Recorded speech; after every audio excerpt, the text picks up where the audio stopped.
Good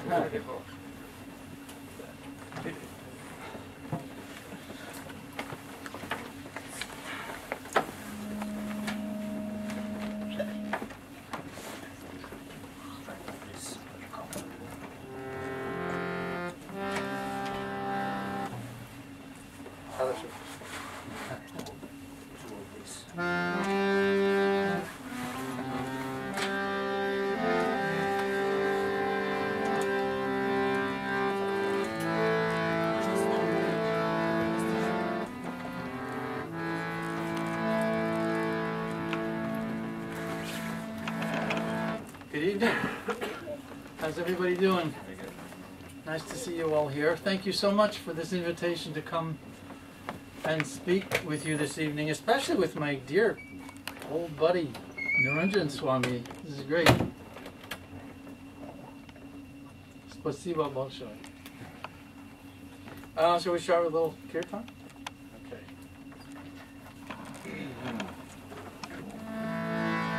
Namah Vishnupadaya Krishna Prasthaya Bhutale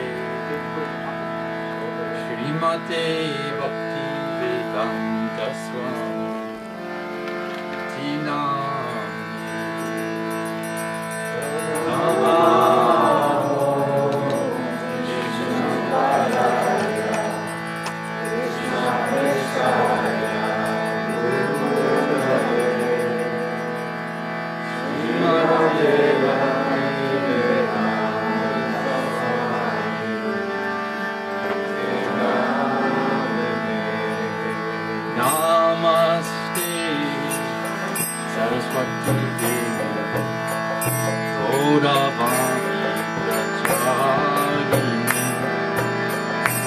Nirvishesha Sunyavadi Askachadi Satadi Namaste Saraswati Gauravani Prasarine Nirvishesha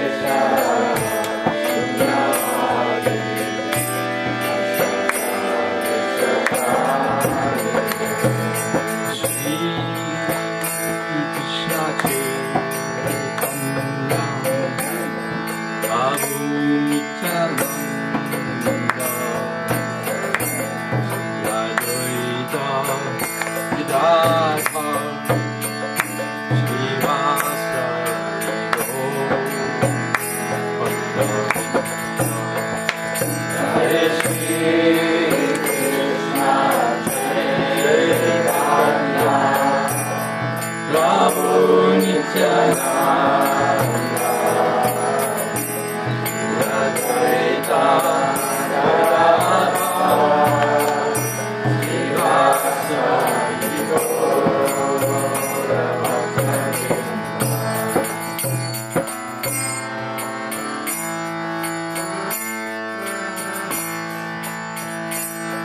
Hare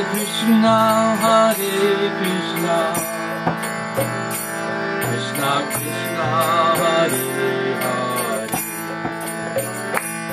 Hare Rama,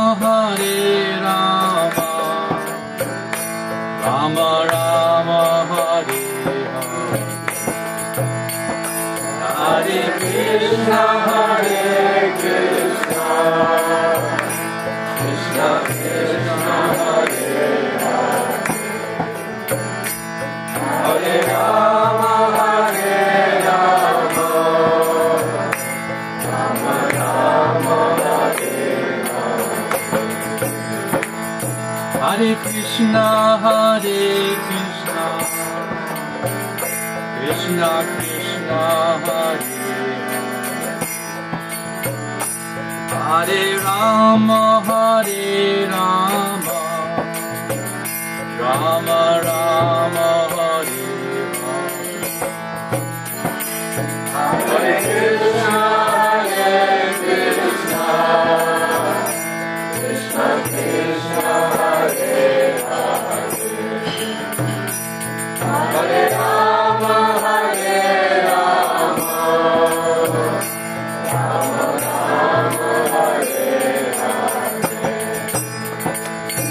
Hare Krishna, Krishna Krishna, Hare Rama, Rama Rama, Hare Hare Krishna, Krishna Krishna, Hare Hare, Hare Rama, Rama Rama, Hare Hare,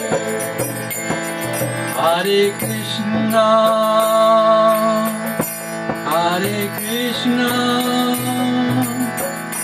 Krishna Krishna, Hare Hare,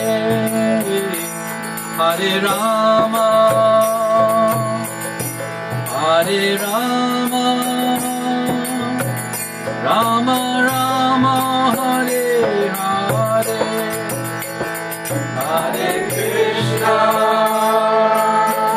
Hare Krishna, Krishna Krishna, Hare Hare, Hare Rama,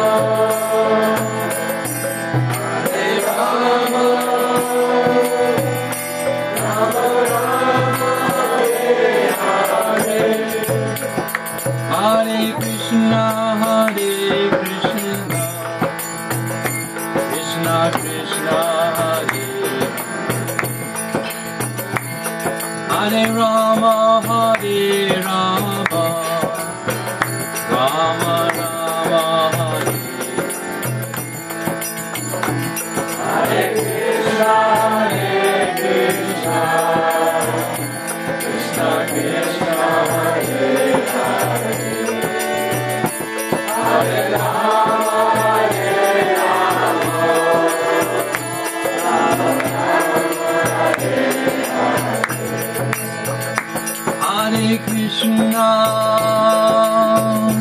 Hare Hare, Hare Krishna, Krishna Krishna, Hare Hare, Hare Rama,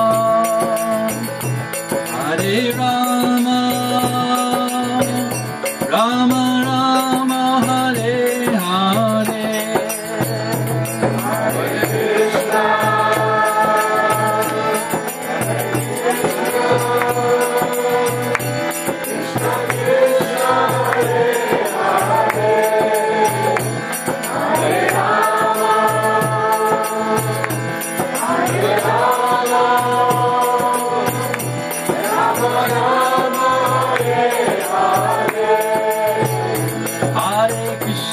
Hare Krishna, Krishna Krishna,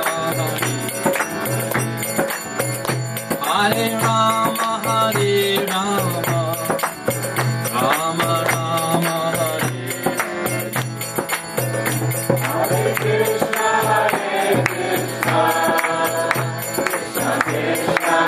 Krishna Krishna, Hare Rama, Rama Rama, Hare Hare Krishna, Krishna Krishna, Hare Hare Rama, Rama Rama, Hare Hare Krishna,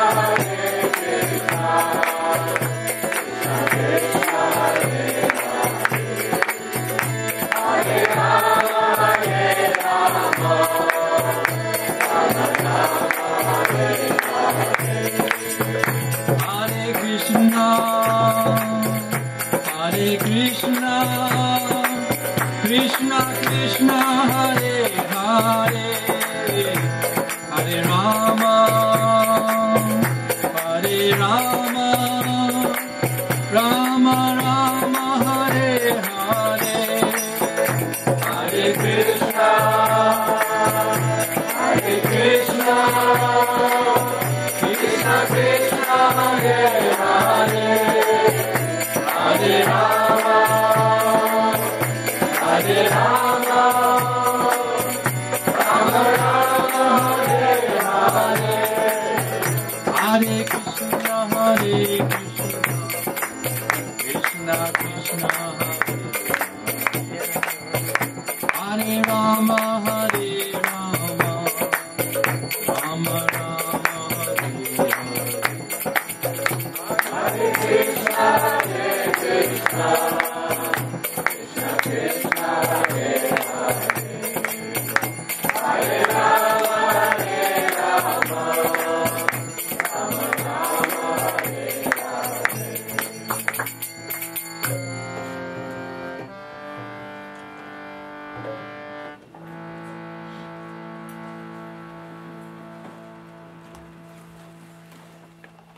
Nama Om Vishnupadaya Krishna Prestaya Bhutade Srimate Bhakti Vedanta Swaminiti Namine Namaste Saraswati Devi Gauravani Pracharine Nirvishesha Shunyavadi Paschatya Desha Karine Shri Krishna Chaitanya Prabhu Nityananda Shri Advaita Radha Shivasadi Gaur Bhakta Vrindam Hare Krishna, Krishna Krishna, Hare Hare, Hare Rama, Rama Rama, Hare Hare.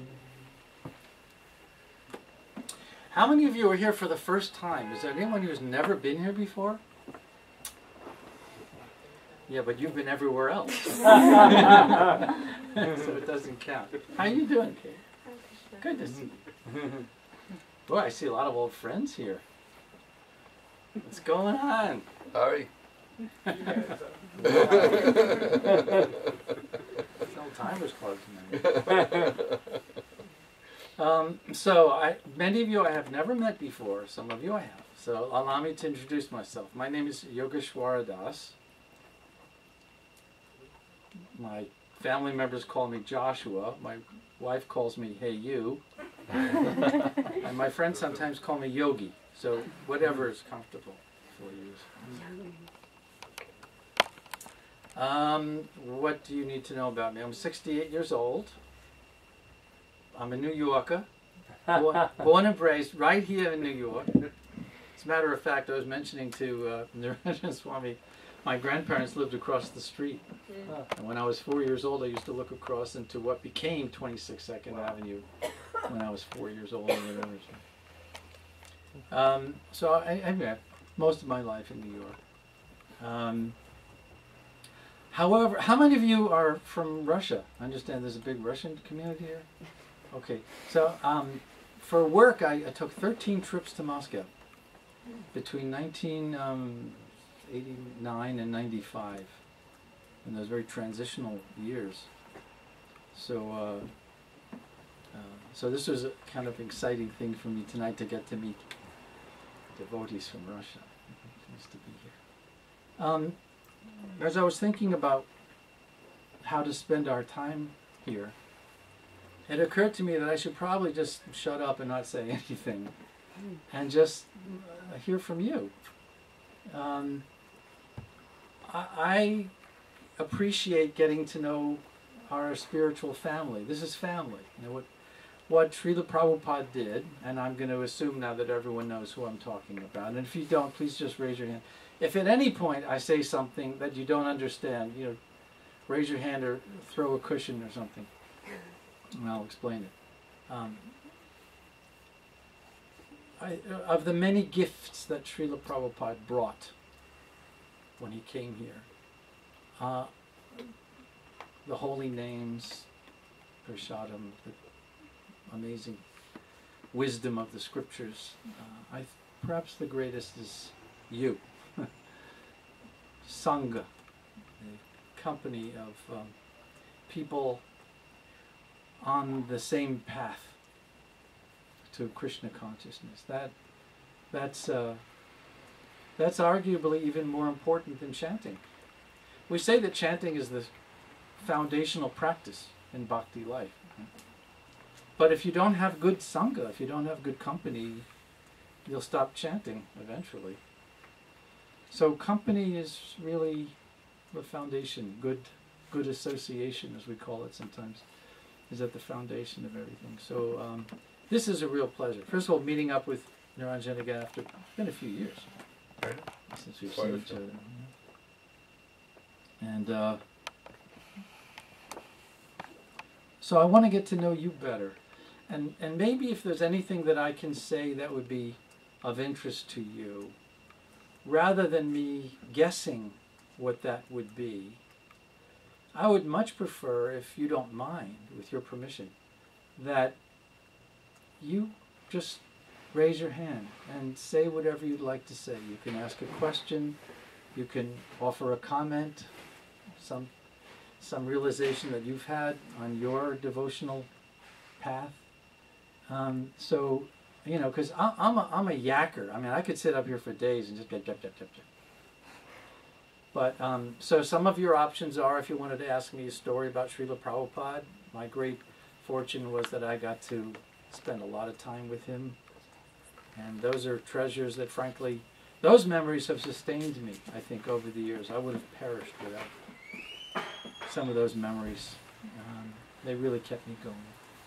So if you're nice and you ask politely, I'll share some stories about Prabhupada with you. You can ask about anything that's on your mind. I suspect everyone has something on their mind. Maybe some challenges that you're encountering in your devotional life, or you're curious about where things are going, or anything at all. So I'm going to leave it up to you, all right? So you better step up to the plate, because otherwise we're going to be sitting here doing some silent meditation. Yes, please tell me your name first. Jaya Shri Radha Devi Daisi. Hare Krishna. Hare Krishna. Lots of stories about Srila Prabhupada, please. That was too easy. The thing about stories about Srila Prabhupada is that every fraction of a second is a different story. Over the years, I've had a chance to really meditate on the time that I had with him. Every time I think back, there's something new that comes out of it. Every moment with him was a revelation. Let me give you a few examples. We're on a morning walk in London. I'm guessing this was 1974. And we went to Hyde Park, which is at the kind of north end of Oxford Street. And Prabhupada used to brush his teeth with twigs, neem wood twigs. And neem has medicinal properties in it. So if you chew on the end of a twig of a neem tree and make kind of like bristles out of it, you can use that to brush your teeth, and it's quite effective. His assistant at that time was kind of a burly guy named Nanda Kumar, and Prabhupada, there are no neem trees growing in London, but there are willow trees in Hyde Park, and they can substitute. So we're walking in Hyde Park, and we walk by a willow tree, and Prabhupada asked Nanda Kumar, get me a couple of twigs for toothbrushes. So Nanda Kumar reached up and broke off a twig, reached up, took a second one.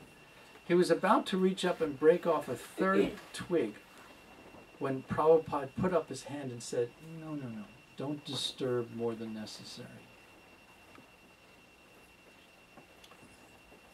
Yeah, you have to put this in context. 1974 was the height of Srila Prabhupada's mission internationally. It was the year that we acquired Bhaktivedanta Manor from George Harrison. It was the year that, I don't know how many books came out from the BBT. Constant travel around the world. He was concerned that he should not disturb this tree more than necessary. That nature in Srila Prabhupada is very telling. If you want to know what it was like to be with him, it was being with someone who was aware of everything at every moment, and who was sensitive and kind and courteous and considerate of everything and everyone. We got back to the temple, and at that, this was a similar story, but a couple of years earlier, Prabhupada's room at the Buried Place Temple was at the end of the second floor, tiny little building. So tiny, in fact, that we had to divide his bathroom in half. And on the other side of the dividing wall was the servant quarters. So this wall kind of divided the bathroom, and it ended in a window at the other end of the bathroom. So I'm sitting there with Shyam Sundar was there, and a couple of other Prabhupada helpers. And we hear a voice from the other end of the room. It says, "Who's in charge of this?" And we look over, and there's Srila Prabhupada kind of peeking around this dividing wall, sort of looking at. And he looks down, and there's a plant, a little plant that had been poised on the edge of the windowsill, but no one had bothered to water this plant. So that, it was like, reaching up, please, some water. And so Prabhupada turned on the faucet and splashed water into the pot and said, "Take care." So, again, someone who's operating on a global level, on an international level, his concern was that this poor little plant is not being given enough water. Now, it may seem like a simple little anecdote, and unfortunately, very often when people are asked to tell their memories of Prabhupada, it gets kind of sentimental. I have a problem with that. I have a problem with sentimentalizing Srila Prabhupada through stories that don't go deeper into the significance of that moment with him. So I'm using this as an example for you of how to remember Srila Prabhupada. We remember him not because he was, warm and fuzzy and, like our father, and, all of that may be true. But get to the essence. What's the essence? The essence was his mission. Find a way to join these stories with that mission, and now you'll understand the significance of them. He came to the Western world to teach us how to be civilized. We're very uncivilized people. If we were offered a ticket right now back to the spiritual world, if I were you, I'd turn it down. We are not ready to go. We're brutes.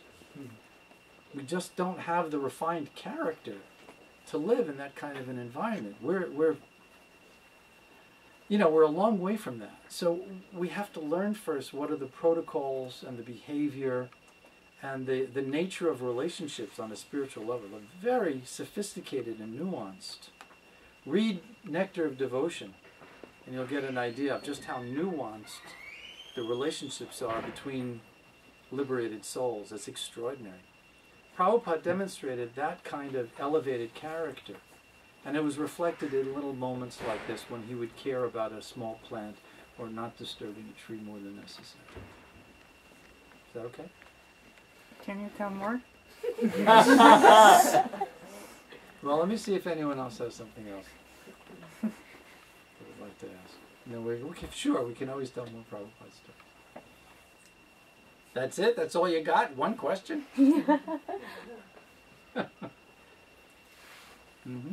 Go for it. Tribal Yogi. There you go.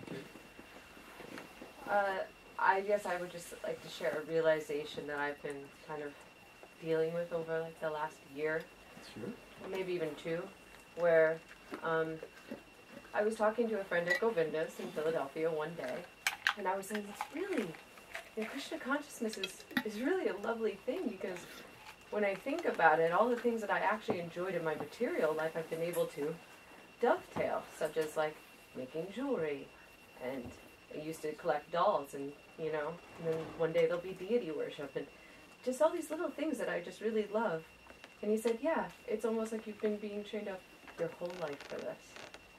Very nice. And the thing is that one thing that me and my brother always talk about is that, so we're first generation born in this country, but our family really tried to Americanize us. You know, my family came from Ukraine, and they didn't really, like, we were raised Orthodox, but they didn't speak to us, they didn't teach us language. But even when we would meet for, like, Christmas and everything, everyone would be speaking, like, 7 different languages, and me and my brother just sitting there. And we were just like, why don't they teach us this? But they really wanted to Americanize us. Mm-hmm. And it was something that I was always hankering for. Hankering for what? Like, for becoming more American? no, more like ethnicity. Like, it was like I was, Your but roots. I wasn't. Yeah. You're hankering for more of your roots. Yeah. That's lovely. Yeah. And this is a big topic right now. Immigration in the United States right now is a pretty hot topic. And I promise you, we're not going to talk politics. You have my promise for that. But yeah, that's a realization that I've had recently as well. Let me share this with you. Thank you for that. Don't reject your background. Don't reject your family history. We made that mistake. Some of us. I don't know about you. When I became a devotee, it's like, now I'm spiritual. Thank God. I don't have to deal with the family anymore. I don't have that history anymore. None of that matters. Now I'm here. Well, to a certain extent, there may be some truth to that. But my gosh, what you're throwing away by doing that. The experiences of your life, your personal history, those are God-given treasures. What you come from is the social and cultural genetic fabric of your character. And what is it that we're attempting to do in devotional life but to offer ourselves up as an act of devotion? Now, what are you going to offer up if not your true self? You're going to invent something else to offer? There, you know, one of the things I do to earn a few kopecks is edit books. And recently I've been asked to edit a book by a classically trained psychoanalyst. She lives in California. She's had about 30 years of practice with patients in psychiatric environments, both clinical and private practice. And as a result, in large measure of working with her on her book, I've come to know something called epigenetics. Has anyone heard the word epigenetics before? Okay. Let me explain briefly what that is. Her book is on transgenerational trauma, meaning especially those of us who come from Poland, Ukraine, areas where World War II had a severe impact. Our character, in many respects, is formed by the trauma that our parents went through, sometimes even our grandparents. And those traits, those behavioral patterns, are passed down not just through psychic experiences that we have perhaps in youth. Usually our personalities are formed by the time we're 4 or 5 years old, in childhood. But apparently now, it's not confirmed, but there's this new branch of genetic research that suggests that part of behavior is also genetically inherited, that traumas in previous generations alter transmitters and receptors in the DNA molecule, and that those traumas can be inherited by future generations. I'll give you an example. This woman, who is the daughter of Holocaust survivors, shares some of her late mother's phobias. For example, if she hears a dog barking, she'll run and hide. If she hears a siren, an ambulance siren, she'll run and hide. Now, this woman never went through those experiences. Those are things that her mother identified with Nazi roundups and SS abominations. But she's inherited some of those behaviors, perhaps through this genetic transference. So in many ways, our behavior is the product of what has come before. And if we're looking to progress spiritually, and I will admit to you, this is only a theory. I can't say that I found this in a verse in the Srimad Bhagavatam, but it's something that's held up to scrutiny again and again for me. I don't know if it's possible for us to make spiritual advancement if we're not willing to look at where we come from, at what has brought us to be the person we are today, the behavior we exhibit today, why that is the case. Because after all, what are the things that impede us from progressing spiritually? It's certainly not a lack of philosophy. There's something else going on. You know, because we have an image of Krishna, of Radha and Krishna in Vrindavan, it doesn't mean that our psyches and our subconscious selves have somehow been magically resolved and now all of our traumas and awkward behavior have just disappeared. We're human like everyone else. And if you want to progress spiritually, I don't think you can do that by avoiding looking at our behavior and how we've come to be the people we are now. So thank you for mentioning that realization. I share that with you. I agree with you very much. All right, I'll connect it to a story for Srila Prabhupada. I was talking with him one time in Paris, and I said, what do you think about psychiatry? I was a little brazen. I would ask him anything that came to mind. What do you think of this? What do you think of that? And he was very kind. He always took it seriously. So I said, what do you think of psychiatry? He said, well, it has some benefits. He says, I sent one of my sons to see a psychiatrist. I said, really? You sent a child to see a psychiatrist? He said, yeah. One of my sons came back from college, and he wasn't right in the head. He took his finger and tapped his head, the forehead. He says, he wasn't right in the head. And he said in Calcutta in those days, there were two wings to the hospital. There was the British wing and the Hindu wing. And I spent a lot of extra money sending my son to the doctor in the British wing. And I said, how did it go? He said, well, it helped for some time. He seemed to kind of come back to himself. But then one day he left home and I never saw him again. Now we have some information that son died homeless. He never came back. So, but Prabhupada's conclusion was, so I have some, it can have benefits, he says, but I don't have hope for the long-term benefits. So the challenge in therapy practices, whether they be classical, Vienna school, psychoanalysis, or any of the more recent forms of therapy, transpersonal, Kohutian, whatever the particular school of therapy is that you might be studying, that without some further training in the background of the core self, what's happening is that the conditioned self is becoming more acclimated to working effectively in the material world. And that's not necessarily a great thing. I sometimes wonder, for example, whether great sages in Vaishnava tradition who exhibited these ecstatic symptoms, might not have been diagnosed if they were here today as either paranoid schizophrenic or having some kind of, lesions in the cerebral cortex and treated with psychopharmacology, psychotropic drugs.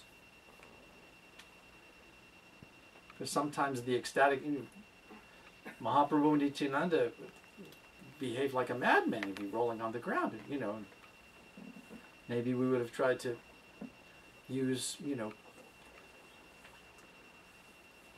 behavioral therapeutic techniques to help him out. So it has benefits, but we have to take it within certain perspective. All right, now you had your Prabhupada story. Someone else like to ask anything? I have a question. Say your name first. My name is Nadia. Nadia? Mm-hmm. I've heard from disciple of Indradina Swami, Sagar Swami Maharaj. Maybe you've heard about him. That he said that one of the meaning of humility, Srila Prabhupada say, it's being brave for Krishna, and I did not understand what does it mean, and still do not understand. Maybe you can tell anything like what Srila Prabhupada said about being like having humility. What is that? Okay, let me see if I've understood your question.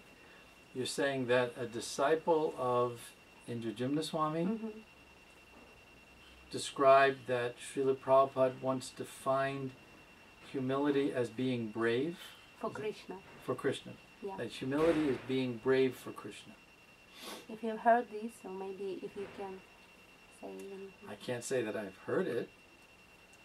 I won't doubt it.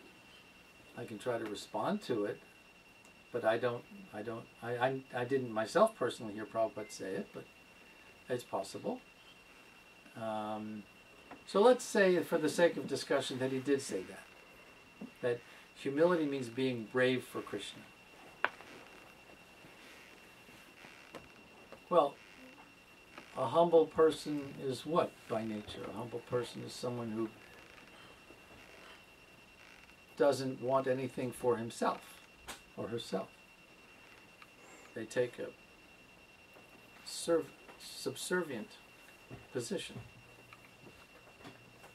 And if someone seems humble, but they're unwilling to be brave for Krishna, then maybe that humility has a bit of a selfish quality to it. You can be selfishly humble. Humility can become an excuse for inaction, for getting sympathy, for all kinds of things. Real humility is devoid of any desire for feedback for oneself. Real humility is wanting to always see everything for the beloved. So for Srila Prabhupada, everything was for Krishna. And he was certainly very brave for Krishna. Perhaps the meaning is that real humility means stepping outside your own nature to do something you might not otherwise do for yourself. And that would certainly describe Srila Prabhupada, who may not have envisioned himself as a world-traveling preacher for Krishna, but stepped up to the plate when his spiritual master said, I want you to do this, why don't you go to the West? And because we know his first reaction was, how could I do that? He was terrified of that. Go to the West? Have you seen New York? Go there? The West basically meant the United States. So, yes, he had to be brave.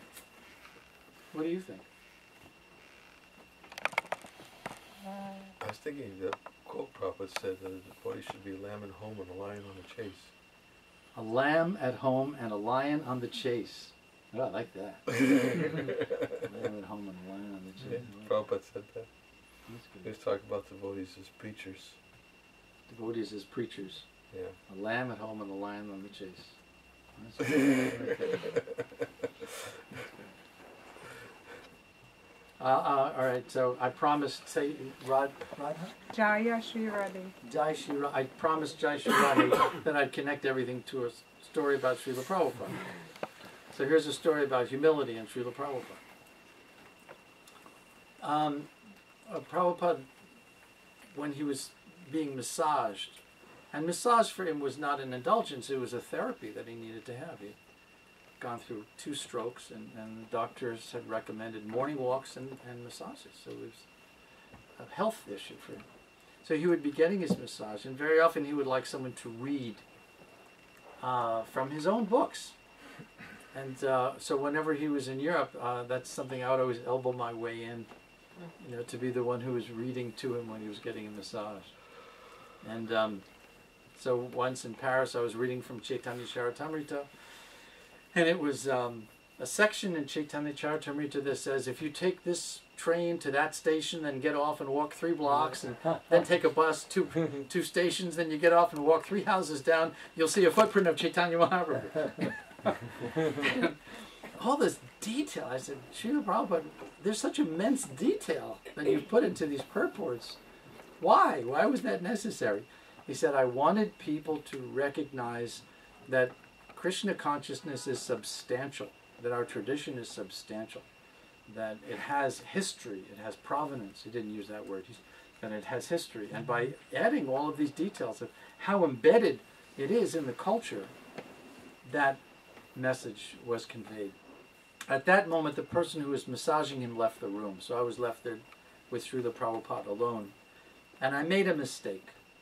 I made the mistake of trying to compliment him by saying, Srila Prabhupada, I know a lot of other disciples would join me in thanking you. These books are our life. You've put so much of yourself into these books, and it's just... And I looked up, and this is what he was doing.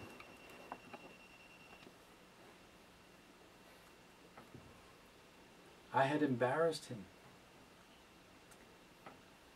He never wanted to hear himself praised like that.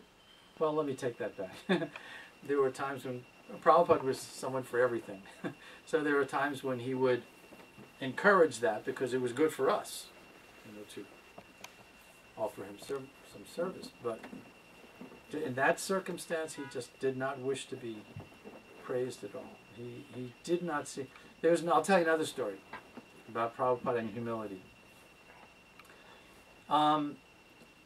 His Sanskritist Pradyumna and I in Paris went to the UNESCO office, the United Nations Educational and Cultural Organization. It's a branch of the UN that deals with cultural affairs. And at that time in Paris, there was an office of literature. If books were deemed by the UNESCO office to represent a particular nation's culture, it got the UN seal in the book. You could print the UN seal in the book. So Pradyumna and I wanted to get that seal for Prabhupada's books. So we went to the office, and we made an appointment with the director and walked in. And it was a small room with books everywhere. It was like no walls, just books. And we presented him Prabhupada's books. For one reason or another, it didn't work. We didn't get the UN seal. But as a thank you for having come to visit him, he handed me a copy of poems by Chandidas and Vidyapati. Now, Chandidas and Vidyapati were more or less contemporaries of Chaitanya Mahaprabhu. And they wrote deep poetry. Parakya Ras, Madhurya Ras, deep, deep, deep poetry. So we came back to the temple in Paris, and I gave the book to Srila Prabhupada, then went to my room next door. My room was next to his, and started doing some things. And then I heard him, Yogesvara. He pronounced Yogi Y's like J. He said, Yogesvara. So I came running in, and he was reading the book. And he said, where did you get this book? So I explained. And he said, these poets wrote for Paramahamsas, not for ordinary people. And you have to be very careful. He said, let me give you an example. And he recited to me the following poem from Chandidas. The poem goes like this. Harshness at home hurts me like a burn. How long can I bear to be a girl in another's power? It is the sickness of love that has been my disease, and now it is the cure that kills me. And then he looked and he said, now, this is a married woman talking about Krishna. We condemn illicit sex. If we were to publish these poems, people would criticize us for being hypocritical.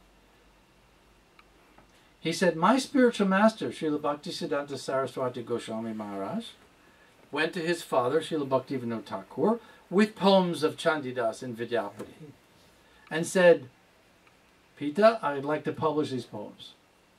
And Bhaktivinoda Thakur said, no, you cannot. Nobody will understand these things. They'll misunderstand. They'll think that we are condoning illicit sex. So we cannot publish these poems. So Bhaktisiddhanta went away. Then again he came to his father and said, there's so much philosophy in these poems. It's very important. I think we should publish these poems.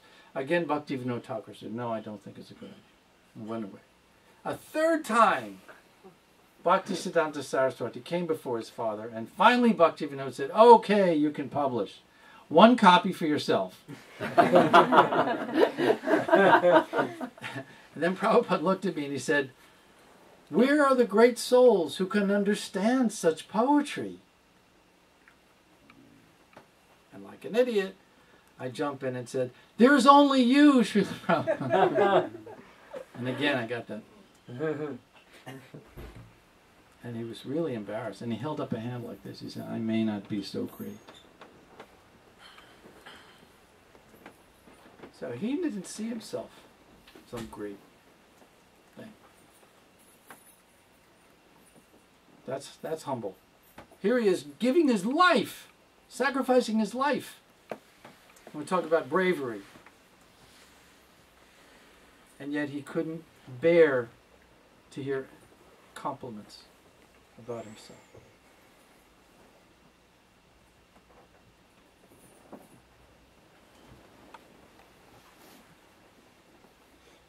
One time we had just published the French edition of the Bhagavad Gita, and at the time I was head of the French BBT office, the publishing office. And it was, if I dare say so myself, quite exquisite. It had blind embossing on the cover. It had gold on the edges of the pages. The end pages were printed in 4-color, a painting of Krishna and Arjuna on the back. It was a work of art, Bible paper. It was gorgeous. And we offered the first copy to Srila Prabhupada. I took a picture of him actually looking at it. It's on the Vyasasana in the Paris temple, this big beautiful round thing with colored stripes in the back. He's looking at it. And he said, are you the main man on this? And I knew what to say. I said, no, Srila Prabhupada, I'm the last man. And Prabhupada looked around the room and he said, this is Vaishnava. This is. So he appreciated when we would remain humble also and not make a big deal out of ourselves. How are we doing for time? We still have a little time. We have a little time? Okay. I really would like your point about the kind of your attitude towards sentimental observation and sentimental attitude towards Srila Prabhupada. And I really would like to know your opinion about what is the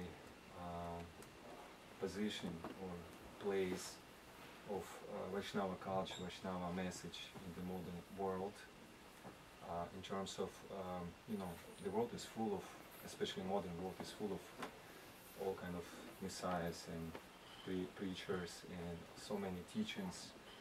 And if you roll back like 20 years ago, Krishna consciousness was still a very new thing for people.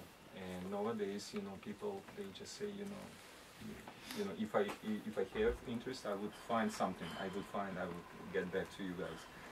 But in general, understanding Srila Prabhupada's extraordinary humility and compassion, I wonder, I really would like to see your vision, how you can understand the role of Vaishnavas in the modern, very much, kind of packed.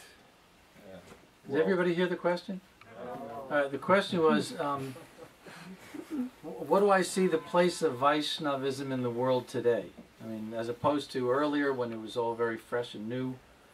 Where are we going with Krishna consciousness in the world today? Would that be a Yeah, but An maybe accurate paraphrasing? Also maybe from this side of to consider ourselves to be the part of this society, modern Right. society. Bearing in mind that we're part of a larger society. Right. So, okay, I kind of always wait for this question. I love this question. This is my favorite question. I love it. We were just talking about that. Yeah, we were. I love this question because it gives me a chance to pop a few balloons. I intercepted the... Yes, you did. You caught the vibe. Okay, I'm going to answer you by telling you a little story. I told you already I do some editing. Right, you can't make it much of a living editing. So I also have some background in religious studies and the Holocaust period and war crimes trials that took place in the post-Nazi era.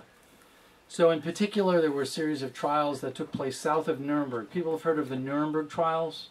How many of you have heard of the Nuremberg trials? Okay. Well, there were other... Nuremberg was an international criminal court. And all of the Allies had a place on the dock there. On the bench, rather. There were secondary trials called military commissions. And each of the Allied powers had its own war crimes trials. The Russians had theirs, the British had theirs. The Americans conducted war crimes trials for perpetrators of crimes committed inside the concentration camps liberated in the American zone. Each of the Allies had its own geographic zone, and they held war crimes trials for potential criminals, war criminals, captured in their zone of operation. So the Americans also had theirs. So I'm called upon by state bar associations, the organizing groups for lawyers and judges in each state, to come and teach about the principles of justice that were operative in these international, in these military commissions. Okay. So I've been doing this for a number of years, and it's very nice, you know. It's an intelligent group of people, and that's all well and good. But I've always been hankering, you know, how do I bring Krishna consciousness into, you know, how do I do that? So one day a few years ago, I figured I'd go out on a limb, and someone asked a question which I get asked at every one of these presentations for continuing legal education. Did we learn anything from the war crimes trials that took place at the end of World War II that influence our conduct of law today? Here's the answer. My dear madam or sir, depending who's asking, I will address your question, but I'm going to do it from a different angle. How do you define what it means to be human? What does it mean to you as a practitioner of the law? What does it mean to be human? If all that we are, to borrow a phrase from Sariputta, is a collection of, you know, molecules and wave functions and particles, if all we are is a biological machine, then we're responsible for our crimes, find the punishment that fits the crime, punish the evildoer, and let's go home. Be done with it. If that's all that life means to you, is the punishment should fit the crime, then we're done here. On the other hand, if you allow some room for something more in our definition of life, something sacred, then maybe the way you practice law will be different. If life is sacred, then maybe your attitude toward capital punishment will change. If life is sacred, then maybe you'll have a different idea about bringing educational programs back into penal institutions where they've been lost for so long. Maybe we'll be moving away from a punitive form of justice to a more restorative, reformative form of justice. Maybe a lot of things will change if you allow some room for the sacredness of life in each individual person. That moment gets more appreciation and applause than anything else I talk about during the entire continuing legal education program. Because these are thoughtful people and they never get to talk about this stuff. Lawyers and judges are people too, you know. And they want to think, they want to feel that their contribution, their careers, their work makes a difference somehow. And this is the kind of stuff that turns them on. Now I can answer your question. That kind of thinking, of finding a new language, a way of translating Krishna conscious teachings, can occur in every single field of human endeavor. Whether it's the law, whether it's areas of armed conflict, whether it's poverty, whether it's environment, whether it's education, whether it's family practices, whether it's good governance, whatever it is, we have a contribution to make. We have something to say there.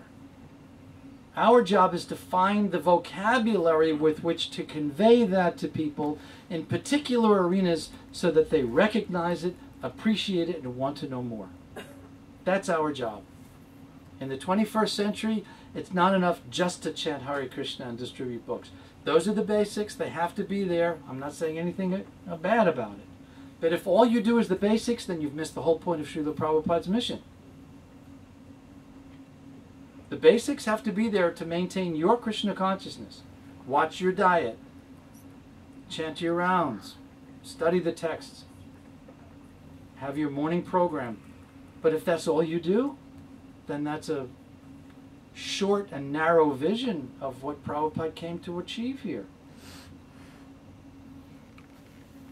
So each of us has a unique contribution to make to this mission of bringing light back into a very dark world. Think about what your contribution is. That's your job, and nobody can do that for you. You can ask if you have a spiritual master. You can certainly ask your spiritual master. You can take good counsel from your community of devotees. But ultimately, you have to feel, Joseph Campbell, the mythologist, used to say, follow your bliss. You have to find out what your bliss is. What is it that you wish to pursue that will get you so excited that you can't wait to get up in the morning? I mean, that's what it was like in the early days. Every single day, back in those days, was such an adventure. You never knew what was going to happen next. And you couldn't wait to get up because something amazing was going to happen today. And every day was like that when Srila Prabhupada was here. It was just such an amazing adventure. Every minute there was something new happening. You never know where you were going to be, what you're going to be doing, who you're going to be meeting. Some new, incredible thing was happening every single day. I for one, I don't want to lose that. I don't want to lose that passion, that enthusiasm. I want to keep that energy. I may be 68, but I got a few miles left. I want to keep going. I want to keep that energy. I want that fire burning bright. How do you do that? By finding something that you're excited to do and then doing it every day. Haryasvara Prabhu. It's as if you just cut the lights on. In your answer, you made Krishna consciousness so personal and so alive. We see the empowerment of Srila Prabhupada, and we hear about the process and what happens.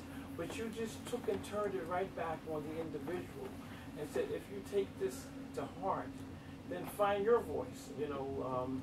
Find your particular niche of how it translates, how Krishna consciousness translates for you. What is your contribution to society, as Srila Prabhupada gave? I really was so enthused. It was so personal. And I think that this movement's like that. It's extremely personal. So I love hearing that. Thank you.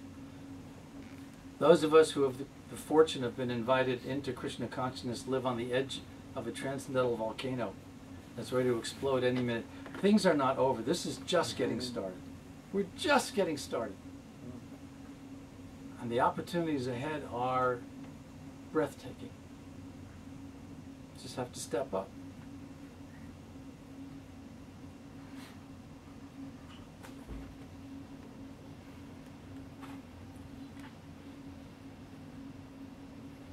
Hi. My name is Milena, and I want to Say your name louder, please. Milena. Milena. Yeah, and I want to ask a question. You said about this incredible enthusiasm, and we see from many disciples of Srila Prabhupada how enthusiastic that you are, but not many of us have this fire, follow the sadhana and everything, but we're not as enthusiastic. So how did it come to you? Were you always enthusiastic? Did it one day just like you woke up and you just got it? Just share this mystic city, how to become enthusiastic and want to wake up every day and do something. Okay, so Milana is asking, where do you get the enthusiasm from? Right? Yeah. Okay, so Milana, check it out. Basic Krishna Consciousness 101. You're not the body. What are you? You're an eternal soul. What is the eternal soul? It's a spark of God.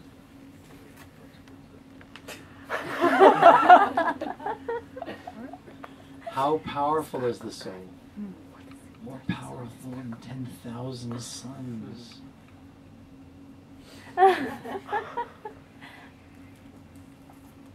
Right there, you know, the world has just opened its doors to you. If Prabhupada came to teach us anything, it was, don't judge by appearances. Don't judge by what your limited senses can perceive. It's a world of miracles out there. God is present in every atom. Andantarastam paramanu chayantarastam govindam haripurusham tamaham bhajami. He's in every atom. We've been given, this is called Shastra Chakshus, we've been given eyes to see that unlimited, magnificent, divine presence in every atom of creation. So everything is an inspiration for that excitement and that enthusiasm and that energy. Everything. Everything. Just look a little more closely and you'll see Krishna peeking out at you. Go deeper inside the life you have. You don't need to covet some other life that you don't possess. The life you have is quite beautiful and quite magnificent and quite sufficient. Every detail is an inspiration if you just look. That's our challenge as aspiring devotees. Is someone asked Prabhupada, can you see God? And Prabhupada said, why not? But do you have the eyes for seeing God? What is the qualification? And then he sang, Premanjana chirita bhakti vilochanena Santa sadaiva hridayeshu vilokayanti. Prema Anjana. Anjana is the Sanskrit word for mascara. So if your eyes are anointed with the mascara of prema, of love, then Yam Sham Sundara Machintya Guna Swarupam, you will see Sham Sundar Krishna everywhere, at every moment. He's there, take it. Is that okay?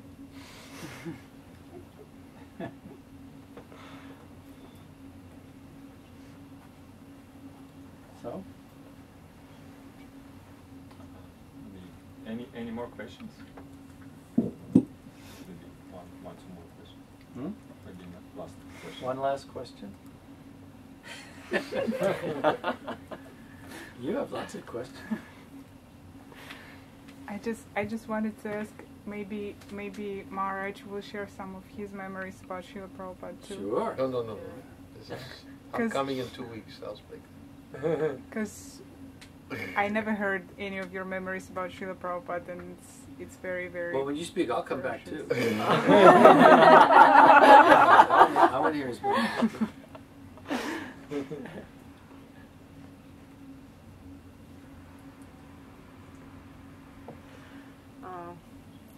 You were talking about personal qualities of Srila Prabhupada, like humble.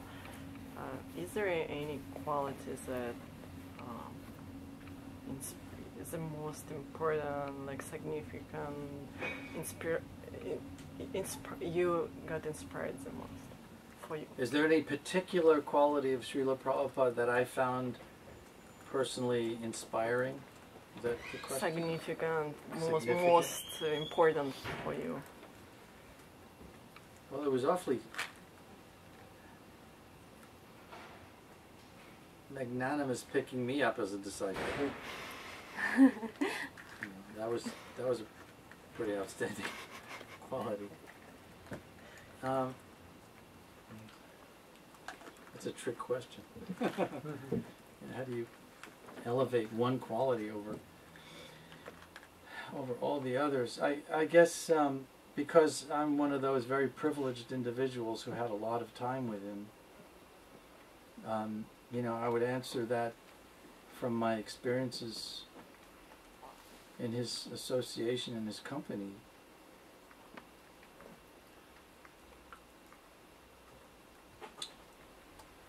He loved people. He cared. He cared about everybody.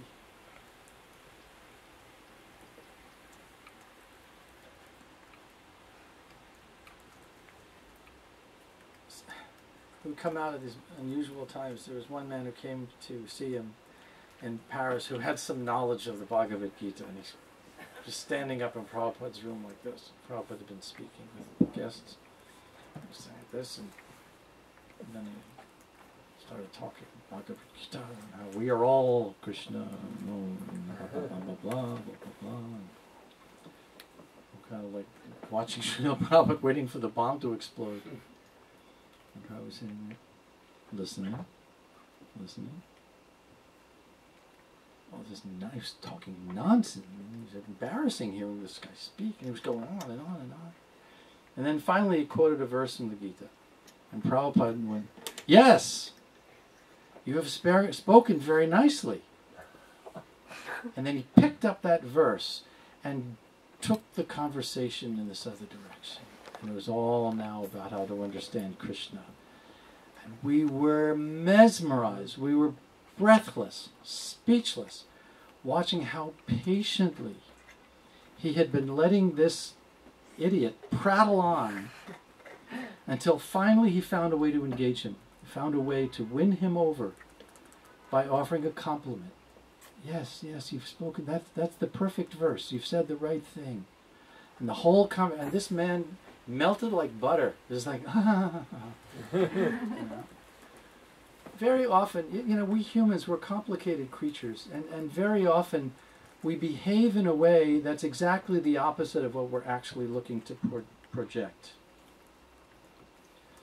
The biggest mistake, I'm sharing you a little bit out of class here, the biggest mistake I ever made in my marriage was taking my partner's words too literally and getting defensive and reactive to what she's saying, instead of asking myself, okay, what are the emotions behind these words? What is the situation here that has triggered these statements that I have a responsibility now as her partner to understand on a deeper level? If I'm going to walk my talk as a devotee, then I really have to recognize I'm fine. I'm okay. I'm being taken care of. I don't need anything. I certainly don't need to defend myself if someone is saying something that seems like aspersions or a critique of some kind. I'm here to serve this person. If I've taken on the responsibility of being this person's life partner, you know, it's easy to love somebody when things are groovy, you know. It's the tough times that really show how deep that love is. That's when you got to really step up to the plate. Srila Prabhupada did that. He would be very patient, and he'd be listening to the mentality behind the words and looking for that opportunity. I'll give you another example of that.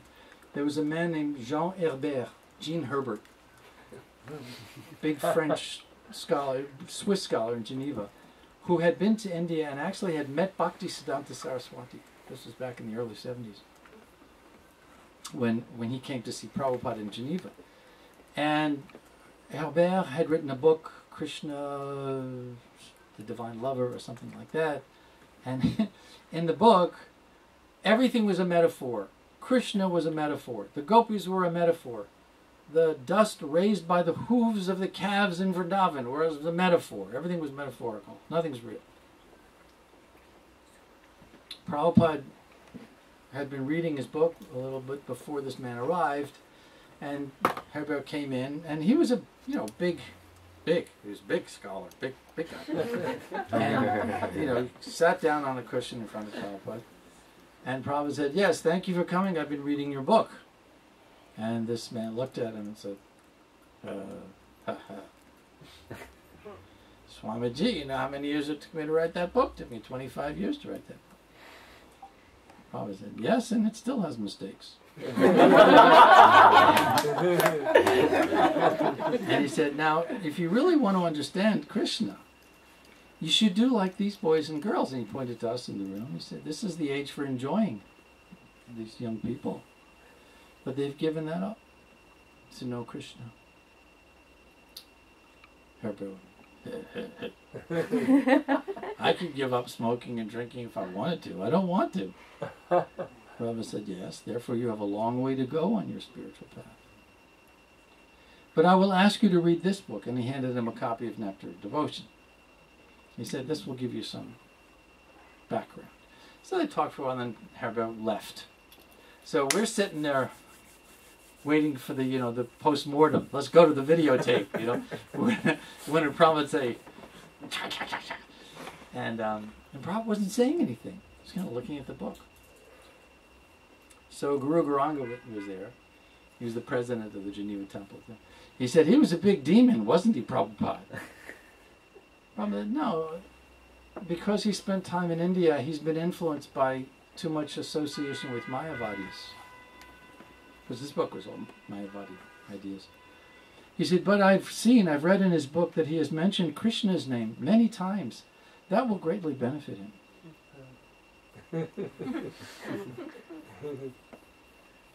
We were expecting, the heavy artillery. And here's Srila Prabhupada acknowledging he has mentioned Krishna's name. He's seeing the good. He's blessing this man for all of his crazy commentaries about this and that. Prabhupada's offering some appreciation. That's the Prabhupada I remember. That's my Srila Prabhupada. He had something nice to say about everybody, and he was patient, and all he wanted was their spiritual well-being. And he would bend over backwards to give it to them. Thank you very much. All glories to Srila.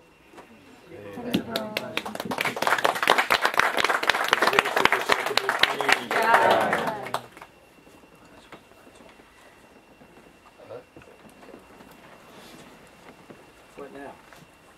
Kirtan. If I could sit here, maybe just move it.